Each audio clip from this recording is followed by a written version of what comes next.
आचार्य संत सागर जी महाराज की, आचार्य संत सागर जी महाराज की, आचार्य संत सागर जी महाराज की, आचार्य महाराज की आचार्य पदारोहण दिवस की, आचार्य गुरुवर श्री पुष्पदंत सागर जी महाराज की।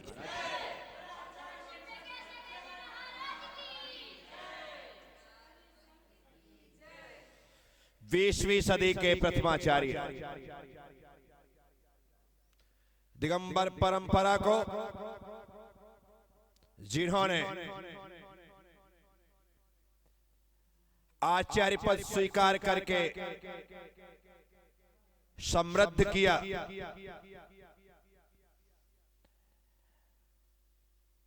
जिन्होंने आचार्यत्व के भार का वहन करते हुए संयम को किस तरह से धारण करके अपने जीवन को संयममय बना करके जिया जाता है, यह दुनिया को सिखाया। वे आचार्य संत सागर जी महाराज, जिनके पहले इस धरती पर मुनिराज तो थे, 20वीं सदी में मुनिराज तो थे, लेकिन गिने चुने इक्के दुक्के वो भी जंगलों में गुफाओं में निवास करते थे। आहार चर्या के लिए 5 दिन में, 7 दिन में, 8 दिन में एक बार नगर में आते थे। वो भी दिगंबरत्व को आवृत करके, ढक कर, क्योंकि दिगंबर अवस्था के साथ विचरण करना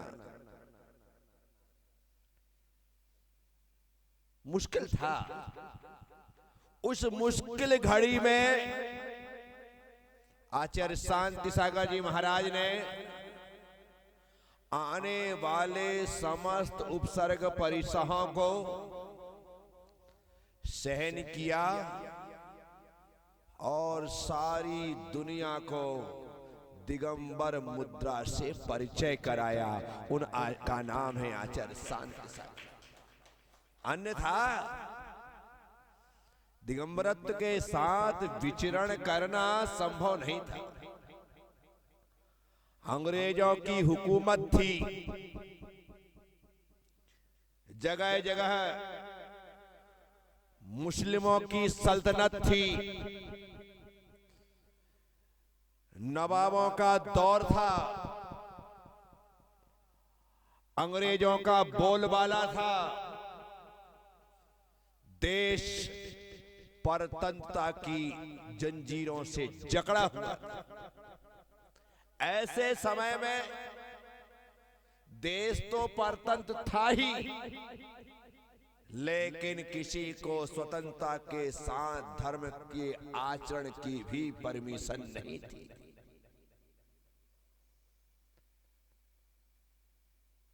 उस समय में आचार्य शांति सागर जी महाराज श्रमण परंपरा को जीवंत करने के लिए एक सूर्य के समान उदित हुए और उनके संयम का तेज ऐसा फैला, ऐसा फैला, ऐसा फैला कि सारे के सारे संसार से लगने लगा कि अब मिथ्यात्व के अंधेरे को छटने का समय आ गया है। जहां लोगों का खान पान बिगड़ गया था, जहां लोगों का रहन सहन बिगड़ गया था, जहां लोग अपनी मान और मर्यादाओं को भूल चुके थे, जहां लोग अपने संस्कार, संस्कृति और सभ्यता को तिलांजलि दे चुके थे, अर्थात जो धर्म कर्म से दूर हो गए थे, उस समय में आचार्य शांति सागर जी महाराज बड़ी शांति से लोगों के अंतर मन में प्रवेश किया। और जब संत किसी के मन में प्रवेश कर जाता है तो वह व्यक्ति धर्म से दूर नहीं रह पाता है। निश्चित रूप से संत के प्रवेश का अर्थ है तुम्हारे मन में धर्म का प्रवेश हो गया है। संत धर्म का रूप लेकर के भक्तों के मन में प्रवेश करता है। इसी कारण तो जो लोग संत से जुड़ जाते हैं उनके लिए कोई नियम कठिन नहीं होता, और जो लोग संत से नहीं जुड़ पाते हैं उनके लिए जरा सा नियम भी बहुत भारी होता है। इसी कारण शांति सागर जी महाराज ने अपने नाम को सार्थक करते हुए लोगों के मन में प्रवेश किया, और जब उनके मन में प्रवेश कर गए तो उस समय के लोग जो असंयम के जाल में फंस चुके थे उससे बाहर निकलने लगे। इतिहास गवाह है कि आचार्य शांति सागर जी महाराज ने अपने जीवन काल में 1 लाख लोगों को त्यागी व्रती बनाया।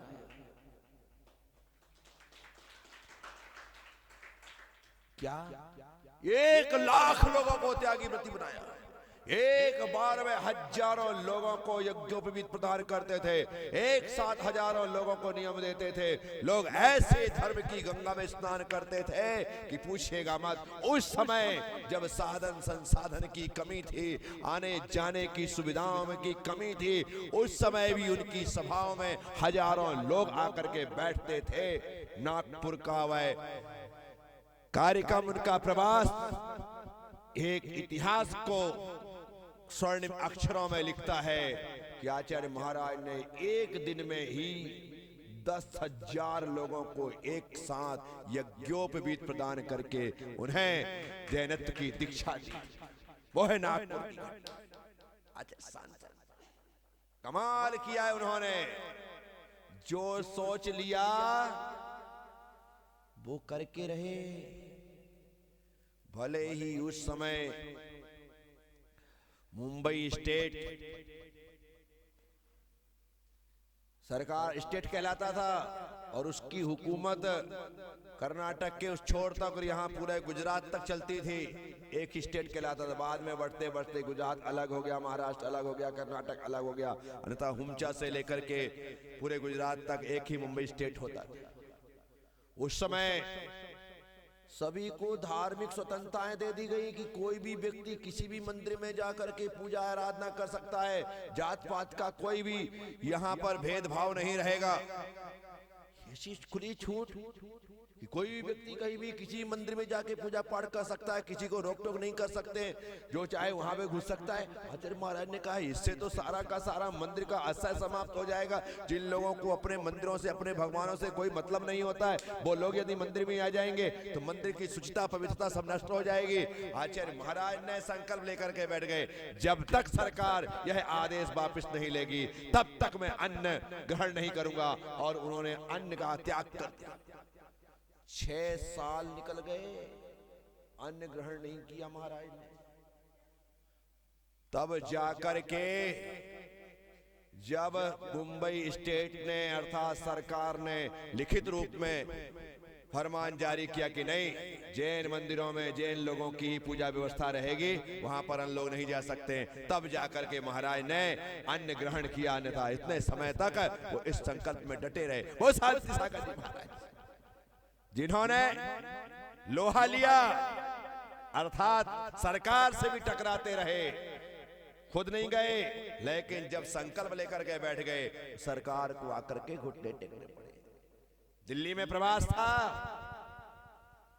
दिल्ली में प्रवास था, अंग्रेजों की हुकूमत थी। सुबह महाराज जंगल के लिए निकले। जब आगे बढ़े तो सैनिकों ने रोक दिया कि आप आगे नहीं जा सकते। कहा नहीं जाएंगे। बोले पीछे नहीं जा सकते, पीछे नहीं जाएंगे। यहाँ बोले कहीं नहीं जा सकते आप, ना आगे ना पीछे ना दाएं ना बाएं, कहीं नहीं जा सकते। महाराज ने कहा कहीं नहीं जा सकते, कहीं तो जहां पे वहां तो रह सकते। वहीं बैठ गए आसन लगा कर। आसन लगा करके महाराज बैठ गए। घंटा 2 घंटा हो गया, पूरा रास्ता जाम हो गया। खबर पहुंची ऊपर तक, कि ऐसी ऐसी बात है, एक दिगंबर साधु बीच चौराहे पर वहां पर आसन जमा करके बैठ गए। तुरंत चल करके वहां के मुख्य अधिकारी जो थे वो वहां पर आए और आकर के हाथ जोड़ करके कहा कि बाबा जी क्या बात है, यहां पर आप क्यों बैठे हो? बोले मैं तो आगे जा रहा था, तुम्हारे इन सैनिकों ने कहा कि आगे नहीं जा सकते। तुमने कहा भाई पीछे चला जाता हूं, नहीं पीछे नहीं जा सकते। इन्होंने कहा कि ना आगे ना पीछे ना दाएं बाएं कहीं नहीं जा सकते। तो मैंने कहा फिर कहीं जा ही नहीं सकते, तो ही बैठ जाते। तो बैठ गया। बोले आप जाओ नमाज। बोले नहीं अब नहीं जाऊंगा, अब तो यहीं पे, अब कहीं मैं जा ही नहीं सकता, अब यहीं पे।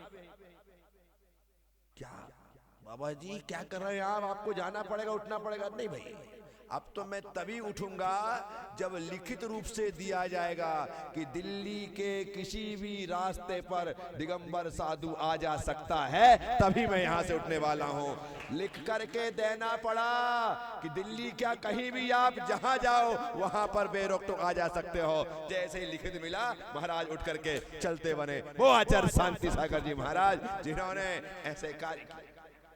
निजाम